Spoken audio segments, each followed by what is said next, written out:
Good Good morning. morning. Morning, y'all. Jan Broucinek here. My co-host, Jeremy Pogue. And Good morning. the most important question of the day is, what are we drinking? So I have my traditional Cafe Bustelo espresso coffee. How about you, Jeremy? I'm drinking a blend from here in Texas from a company called Independence Coffee Company. It's called Liga Privada, which means private life in Spanish. Nice. So just a little local blend from down here. I drink coffee mostly for effect, not flavor. So, espresso coffee definitely has the appropriate effect. But there are times when I go, hey, let me try something different. Like right now, I've got this little coffee pod thing sitting in the kitchen. I'm toying with having a little later. It's called Moose Munch. Moose Munch. Interesting. Yeah, I'm with you. I'm not a what I call a coffee snob. I Right. tend to be like Paul Rudd and just go into Starbucks and want a large black coffee. Exactly. It's No, not wait. much of a Venti. Make sure you get the right words. Otherwise, they're going to right. look at you like you got two heads. Yeah, well, that's what my wife's for, because I send her in for the large black coffee and she comes out with the right thing. So, Yep. So our topic today is Patch Palooza, which it's an enormously broad topic, and we're going to attempt to bring it down to something that's a little bit more digestible. But the reason this topic came up is it's very timely with Microsoft releasing the largest amount of patches possibly on record, but definitely since 2017. There were 150 different vulnerabilities that they have patched. And initially, they said there were no 0 days, but they've since revised that and said there were 2 0 days that were patched in this particular patch cycle. So, it's staggering in the scope, and it's not slowing down. yeah, and it's really crazy, especially, for the just layperson in business to understand exactly what that means and how that works, right? Yeah. Stepping into the world, you hear patch, you hear vulnerability, you hear 0 day, you hear all of these crazy things, and and then even crazier from us in IT, we like our acronyms like everyone else. In Yeah. fact, I say we do even more because even our title is an acronym, right? Yep. So when you get into AFE, those, acronyms for everything. yeah, yeah, and when you get into those, how does a person know what a patch is? Kind of how does that work? Yeah. So to bring it down very low level, a patch is a modification to a program, and which is software or an app, depending on your terminology, to improve its security, performance, or some other feature. It's done to maintain the security, stability, and optimal performance of that particular app. And then you've also got firmware patches and updates. And that's specifically talking about hardware, the computer chips, the video cards, network adapters, internet modems, routers, and such. And when most people speak of patches, they're talking about updates to things like operating systems or software that's used in things such as Linux, Mac OS, Windows, your phones, your iOS, your Android phones. When you mention patch, that's generally what is being referenced, and that's basically what we're talking about today. Yeah, that covers a lot of different places that you can have patching, right? I mean, Correct. it's overwhelming. I mean, and in our modern life, everything we have is technology, right? I mean, from our phones that never leave our side to our computers to our cars to our TVs now, all have those type of systems. And then when we get into business, it just kind of expands even further, right? So how do you kind of know where to start? It's kind of a crazy, overwhelming thing. How do you know what to patch, when to patch, anything on that? Kind of what is that? And that's the $1 million question ultimately, is how do you know what to patch? Because there's, as you said, there's so many things to patch. From an industry standpoint, we need to be aware of what devices that we have within our networks and within our particular realm of influence. And we have to subscribe to the vendor's notifications for those particular items to know if they have a patch or if they have a vulnerability that requires some form of remediation to fix it. Some things you don't ever get a patch for, but there is a workaround that the vendor provides and says, hey, do this and you're going to be secure from whatever this bad guy discovered we can do to your stuff. And you just introduced even another layer, right? A workaround. So Yeah. now we've got patches, we've got vulnerabilities, we've got all of this stuff. I mean, even I in this industry, can see where this gets overwhelming, right? There's Sure. just, how do you sort through it? Me being as a small business owner, kind of how does that play out? Where do I start? Well, you got to understand there's also different types of patches. You've got security patches. They improve the security or repair problems that can allow those malicious people to do damage, steal, or extort. Then you got just simple bug fixes. The software is not working correctly, so there's a bug fix, which is again a patch that makes that software hopefully behave in a proper manner. And then there's feature updates. Those are patches that add new functionality or features to the software or the hardware that you're using. So identifying what type of patch would be your idea of where we would start, right? What's critical, what's not, Yeah, and I think that's a good word, right? Critical. That's one of those classifications of those. We all hear it on TV, right? The news loves to jump on these 0 days. Even last week on you guys' episode before I joined in, you guys were talking about a critical 0 day that was out there. Kind of, can you help us understand how that scoring system works? That what determines a critical one? Things like that. yeah. Let's back up to 0 days. Some people might not even know what that means.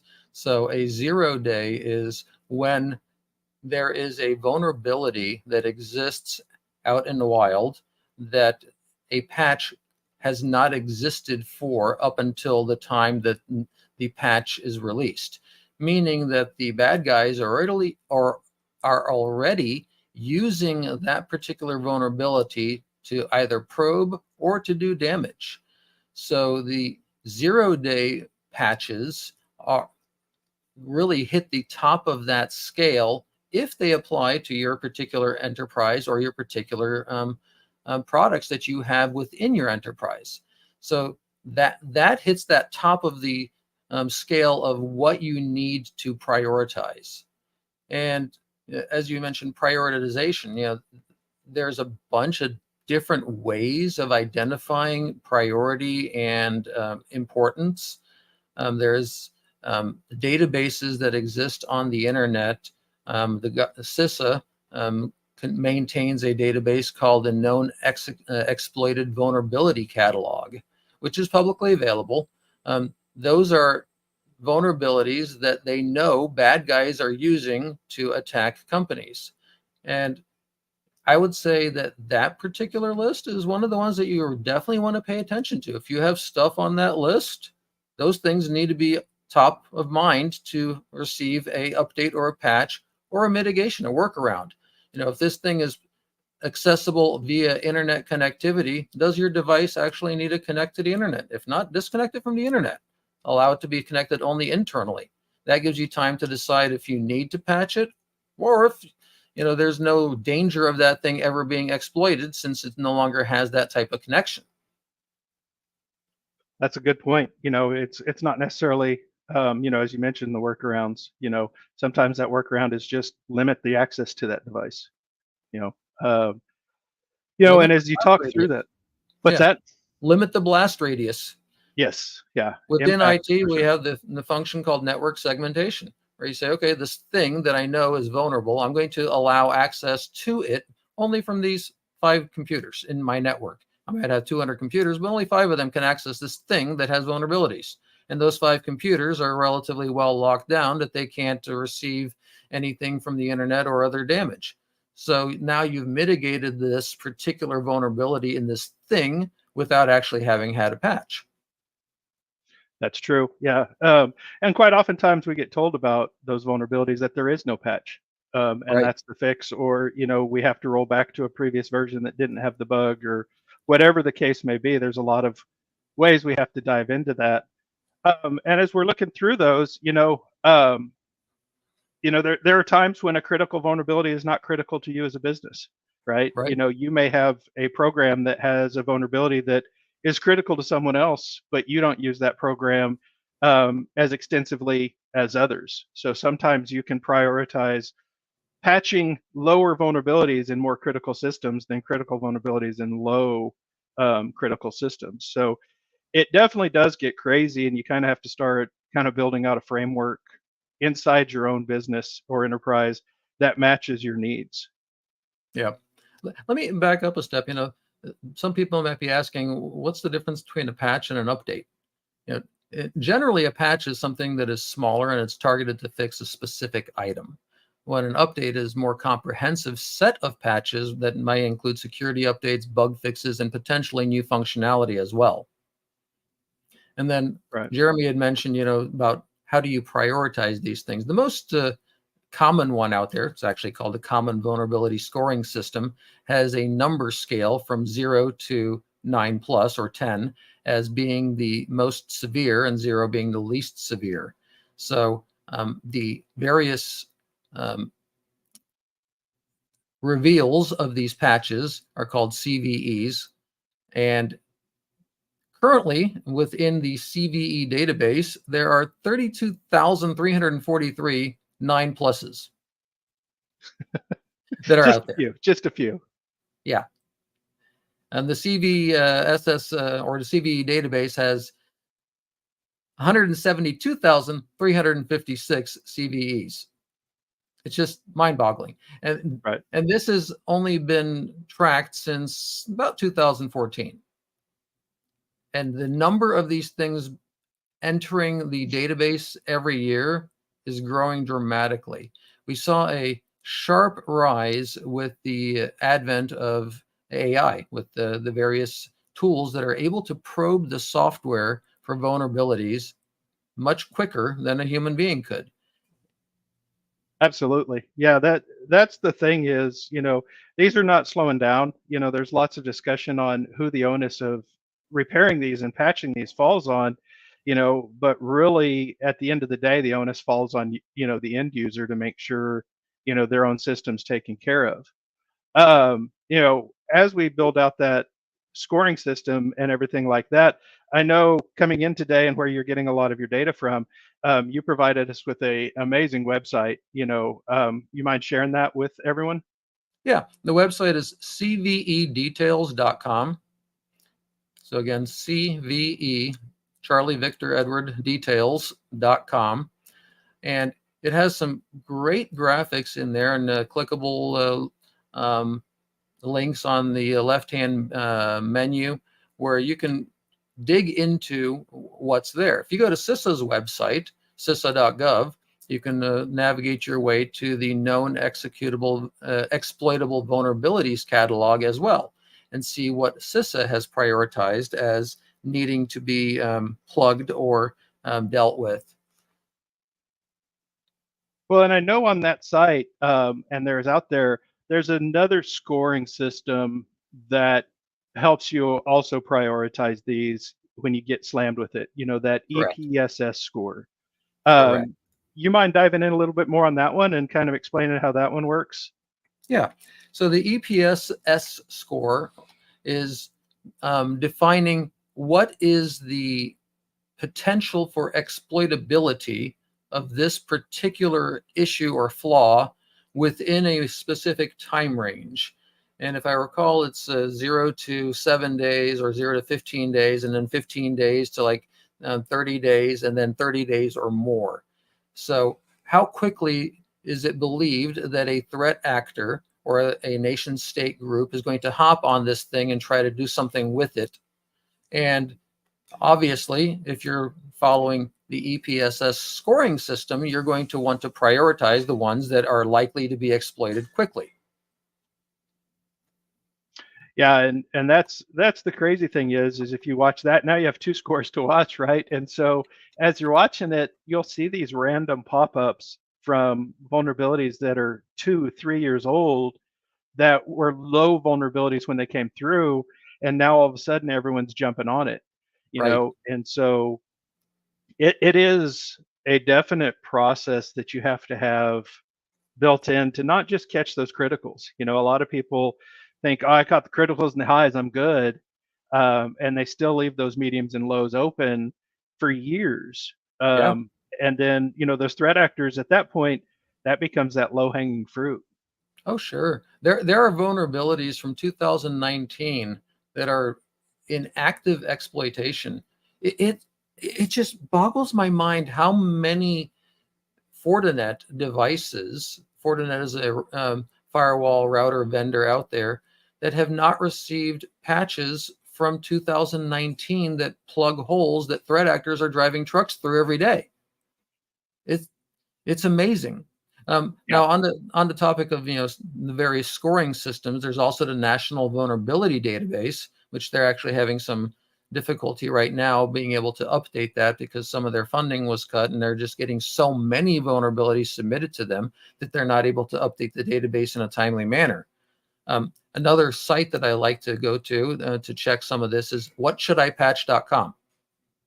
And it takes the combination of the NVD, the EPSS, and the known executable vulnerability catalog from CISA and tries to prioritize these as, hey, these are the ones that are critical and a priority that you should be looking at. They have a feed where you can actually get an Excel spreadsheet of this stuff on a regular basis. And Arun, what is his last name? Rivasadan is the sole entity behind this. He's working on reworking some of the database itself, and he expects to have the site updated in May. But meanwhile, the Excel spreadsheet is being updated. Yeah, and you know, it's crazy we say that because most of the breaches that happen due to vulnerability exploit are due to known vulnerabilities, right? Those 0 Correct. days that just came out, you know, are scary. Those are the ones that the nation states hit those big people. But you know, when it comes down to just the common breach that happens by these, they are hitting by vulnerabilities that are much older than these 0 days.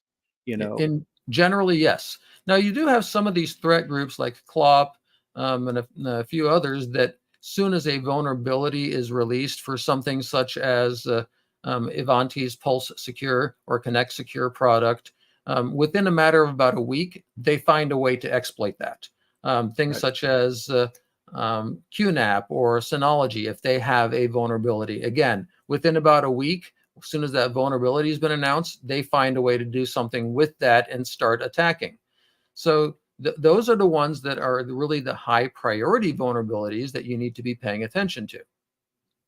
Yeah, that front of mind, right? They're watching the same news articles you and I are, and so as soon as it hits the news wire, they're jumping on it, Exactly. trying to figure out how to jump on it as well. So that is correct. I mean, it's crazy that we have to do this, and so now we know that we need to be checking, you know, multiple places and multiple items.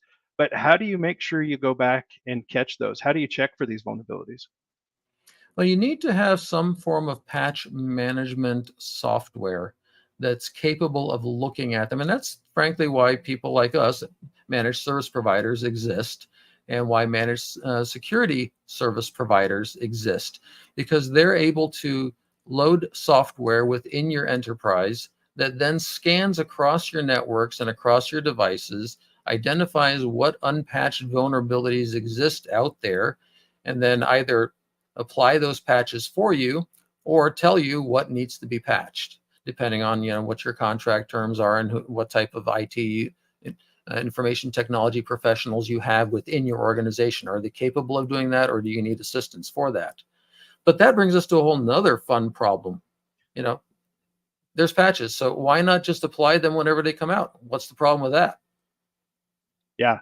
Yeah. People often forget that, that, when you do that, you can break your systems internally. They introduce Yeah. other flaws. They introduce issues between compatibility between other softwares. It really is a crazy, dynamic, on doing that. Um, and you're right, identifying them first, right? That's going to be the Yeah. key, Yeah. So go ahead. a standard patch management process, this is kind of an industry standard. The gold standard ideal would be to do a baseline inventory. You know what you have in your network, what are those pieces of software and hardware that you currently exist. And then you standardize your software versions so that you don't have 300 different versions of the same piece of software out there. And then you categorize those by risk and priority. If this thing was breached, what would it do to my business? Okay, so I need to be watching this a little bit closer than I'm going to be watching, let's say the copier machine. Now, Right. copier machines can also be a beachhead for a bad guy. Don't forget that. And then here's the piece that gets difficult, because most companies just don't have the budget or the people to do it, is to set up a test lab environment. And then you test your patches in your test lab environment. And your test lab environment should closely mirror your live environment. And again, the reason we do that is those patches oftentimes will introduce an incompatibility. There might be a bug in the patch and it breaks your systems. The things that you use every day to run your business now suddenly don't work because you applied a patch. So then you gather your patch vulnerability information. You identify what endpoints need to have that particular patch applied. You review your plan. You run a pilot, because again, your test lab might not have found everything. So you only deploy it to a few systems. Wait to see if there's been a boom. And if there has been no boom, then you document and deploy to the rest of your environment. So what are some of the hurdles to this particular model? As I mentioned, you've got people and cost. And then it's just with the sheer quantity of patches that are coming out right now, you'd be doing this 24 hours a day. Yeah, you nailed it right there. It's that time, right? The one thing we don't have any control over, and that's the hardest thing to explain to a business, is that's what IT gives them, right? IT as a whole is not a revenue generating department in any business outside of something like our business model. But what it actually turns out to be, if they look at it correctly, is actually a multiplier, right? If you can function twice as often doing the same amount of business, you become a multiplier. Right. And so giving that time back for this patch management, allowing them to focus on things like that, or even just being able to find the time and day, is key for that IT department to find a way to make sure their uptime is correct, find to make sure that their programs are working correctly, because that's where it gets crazy, is that and time uptime. That's one of the big problems with patch management as it exists now across most enterprises, because most patching requires a restart of the device in order to apply the patch. Well, if your device is your backend database server where you have 600 people connecting in and doing their customer relationship management, their CRM program, when do you reboot that? And if you're a 24/7 shop, when do you reboot that in order to apply the necessary patch?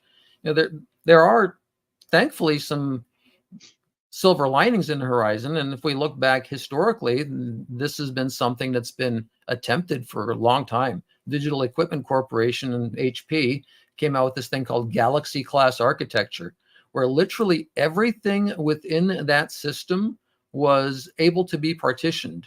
You could literally remove a memory module out of the system while it's running, put a new one in. You could replace a processor in the system while it's running, put a new processor back in and connect it back up. It never needed a reboot. Some Linux versions, they can swap in-memory patched items live without needing a restart. At some point, depending on what the patch is, it does need a reboot. But in general, you can keep Linux systems up and running for months, if not years. And then thankfully, Microsoft is finally getting there. The Microsoft Windows 2022 server in Azure only requires a patch about every 3 months to apply specific Windows server patches versus security patches. Security patches are swapped out in memory. And the upcoming Windows 2025 server, which should be released at the end of this year, both the Azure and the on-premise version of it will support that same patching architecture. So what I'm hearing is software companies are finally trying to figure out a way to work within the business entity to help us keep going. Help us keep going and to make patching a little less painful. But You still got all kinds of other things that require patches.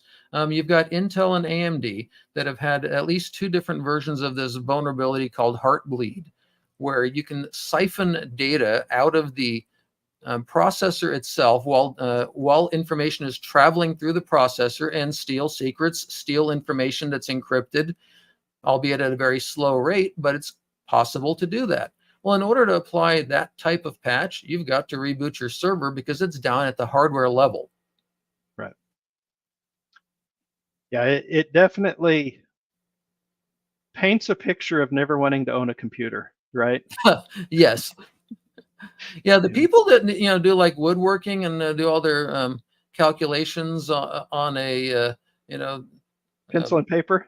pencil and paper on a lined grid sheet. Those are the guys that they're going to be safe from the digital apocalypse when somebody's patch just deletes everything. Yeah. Yeah, it's always sounds very scary. And when we talk about things like this, when I talk to clients about it, it does give them pause, right? They come in and they see these, tens of thousands of vulnerabilities on their network, and needing to understand some of those things. And one of the things I always explain to them is a lot of times those tens and thousands of vulnerabilities boil down to one or two softwares, right? Correct. And 1 or 2 patches, Correct. because those vulnerabilities are cumulative across the set of things that are being identified. And one device might have 500 vulnerabilities, but when you update the Firefox browser, suddenly they're gone because that one update addressed all of them. Right. And so that's one thing, I want to make sure everyone takes away from this is this is not an impossible task. You know, it's something that, you can tackle with building out a program, a situation, a framework within your business, and following through with it, right? It's great to build it. A lot of times we go into places and we talk to people and they're like, we got this perfect plan. And we're like, all right, but we don't execute it. and Right. and that's the key, is following through on those things, and making sure you stay on top of it, Right. Because because that plan has to be revised continually to coincide with whatever are the currently emerging new ways that these things, one, should be patched, or the new ways that the bad guys are going to be exploiting it.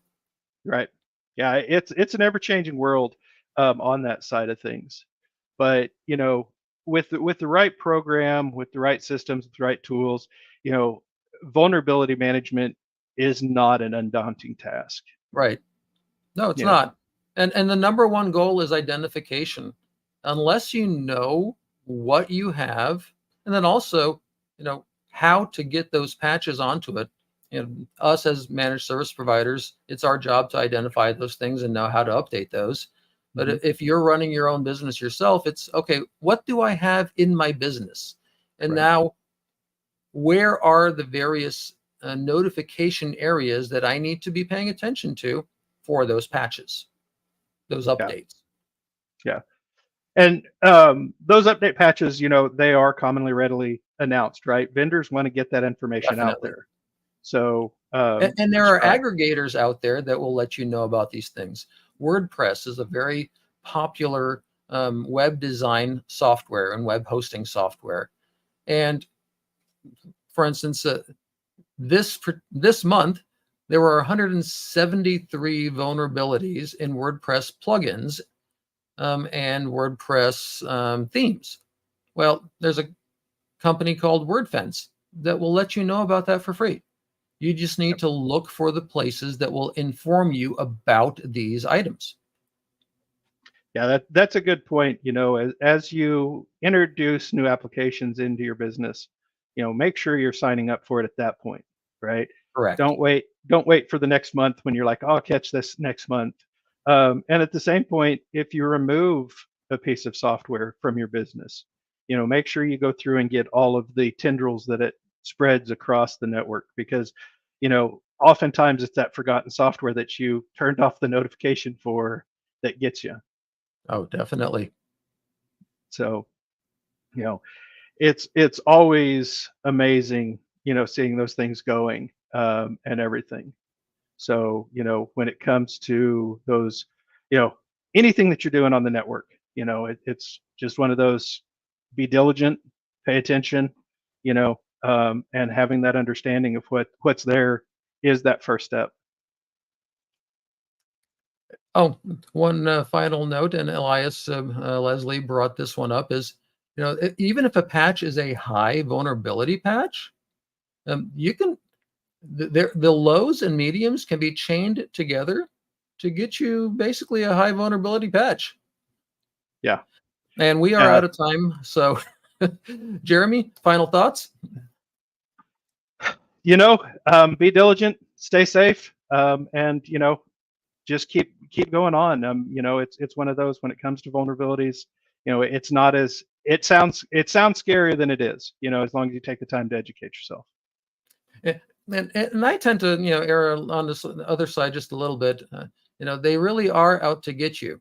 So it's your job to make sure that you stay on top of protecting that which is within your area of control. Absolutely. Yeah, and So I don't keep your definitely shields up. want to undervalue that. So you Yeah. are correct. Be diligent out there. Guys, keep the shields up. And until next time, have a great day. Hope your weekend's awesome.